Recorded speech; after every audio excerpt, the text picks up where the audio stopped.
Hello ma, pasensya na po at hindi ako nakapagpaalam ng maayos sa inyo. Hindi ko rin inaasahan ang naging desisyon ko. Ako po ay nagpasyang mag full-time na sa NPA.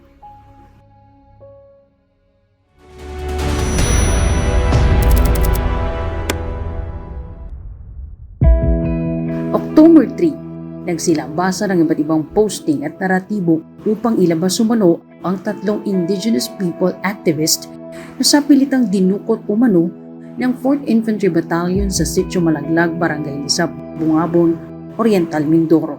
Ang taktikang surface, donate, release na palaging ginagamit ng mga makakaliwang grupo ay bistado na ng publiko.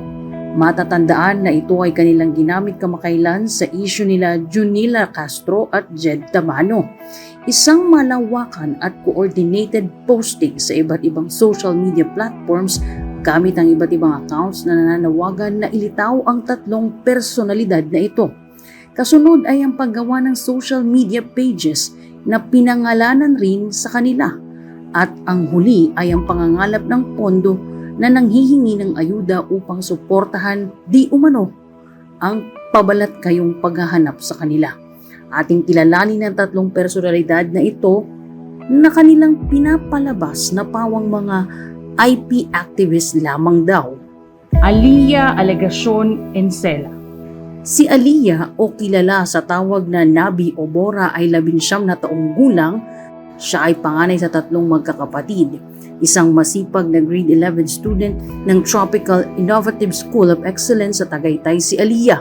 Siya ay na-recruit ng grupong Gabriela Youth Cavite sa edad na 17. Kalaunan ay naging kasapi ng Balat Kayong Paralegal Team ng Karapatan Southern Tagalog.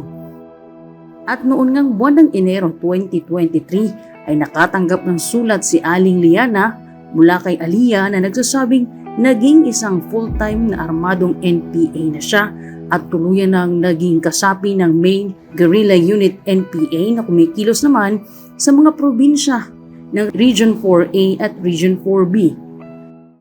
Job Abednego David. Si Job na kilala sa tawag na Yuri o Basco ay 29 na taong gulang na dating estudyante ng UP Diliman College of Fine Arts. Habang si Job ay nasa kolehiyo, siya ay naging isang masugid na student leader at kasapi ng National Democratic Movement ng UP Diliman na tahasang tumututol naman sa pagtataas ng tuition fee. Sa kasalukuyan, si Job ay isang political instructor ng Main Regional Guerrilla Unit ng teroristang CPP-NPA-NDF na kumikilos sa mga lalawigan ng Mimaropa at Calabarzon. Peter Dalmonte Jr. Si Peter na kilala sa tawag na Iyong ay 29 na taong gulang na tubong Tondo, Manila. Bago siya naging miyembro ng armadong NPA ng Main Regional Guerrilla Unit, siya ay isang out-of-school youth at aktibong miyembro ng Anak Bayan. Siya ay nasa armadong kilusan ng mahigit na 6 na taon na. Ang tatlo ay nahuli sa isang lehitimong focus military operations, dala ang mga pampasabog at mga materyales sa paggawa nito sa bulubunduking bahagi ng Sitio Lawaan, Barangay Lisap, Bungabong, Oriental, Mindoro na kinumpirma naman ng ilan sa mga sumukong NPA na kanilang dating pinagkukutaan. Hindi na bago sa publiko ang armadong NPA kapag nahuli sa isang lehitimong operasyon ay lagi nang pinagtatanggol ng grupong karapatan at ilan pang makakaliwang grupo. Lagi nilang pinapalabas na sila ay pawang mga aktivista lamang pero ang totoo sila ay namundok at naging armadong NPA na. Ilan dito si Glendin Malabanan na nagpakilalang human rights activist daw, subalit nasa kampo ng armadong NPA na nagsasanay na humawak ng armas. I'm Glendil Malabanan from Karapatan Southern Tagalog. I'm the regional staff of Karapatan Southern Tagalog. And we are a human rights worker. Si Alexandria Pacalda na pilit na pinagtatanggol rin ng karapatan na isang human rights advocate pero namundok rin at humawak ng armas. Sina Patricia Sierva at Cedric Casano na voluntaryong sumuko at inamin rin na sila ay naging kasapi ng kilusan. Matatandaan rin na si Ray Christian Sabado na pilit ding pinagtatanggol ng karapatan na isang aktivista lamang nang mahuli sa isang lehitimong operasyon sa Las Navas, Northern Samar. Lubos naman ang pasasalamat ng mga pamilya ni Alia Encela, Job Abednego David at Peter Del Monte sa maayos na pag-aruga ng ating otoridad sa kanilang kapamilya, lalo na sa pamunuan ng 203rd Infantry Brigade ng Philippine Army.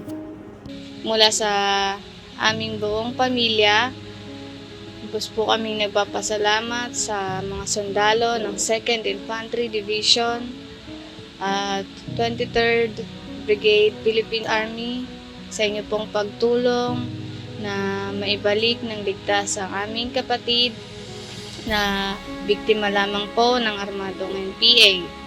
Nagpapasalamat po ako sa kanila dahil na nakuha nila at nasalip nila ng maayos yung bata. Bilang isang magulang po, hindi ko po ma-express kung paano ko isasalarawan yung aking pagiging masaya ko na nakikita kami mag-ina. Tapos po ako nagpapasalamat kay General Cabangbang na nagpapakumbari po na mabigyan ng pagkakataon na bumalik sa dating buhay ang anak ko si Joe. Taliwas ito sa mga kasinungalingang kumakalat na minaltrato o pinapatay ng ating mga kasundaluhan ng mga sumuko o sa mga nahuhuling kapatid nating naligaw ng landas. At ngayon po ay nasa pangangalaga nga po siya ni General Cabangbang. Hindi po siya tinutorture, hindi po siya pinahihirapan. Kaya yun pong sinasabi ng mga Gabriela Youth na ang anak ko ay dinukot at pinahihirapan, hindi po totoo yun. Mariin ko po yung pinabubulaanan dahil hindi po ganoon ang pangyayari. Ako po ay isang saksi na at nakarating doon sa kanilang kampo na maayos po talaga ang lagay ng bata. Kaya po ako bilang isang magulang ay talagang nagpapasalamat sa kanila dahil kahit hindi nila talaga kaano-ano yung anak ko, nakikita ko yung concern at pagmamahal nila na ibinibigay sa anak ko. Paalala sa mga magulang, gabayan natin ang ating mga anak na hindi matulad sa landas na tinahak nila Alia, Job at Peter. Panawagan rin sa mga netizens na may mga mabubuting puso sa pagdodonate. Maging mapanuri sana tayo sa mga GCash campaign upang hindi maging kasangkapan sa mga maling advokasya na pilit na sumisira sa ating bansa.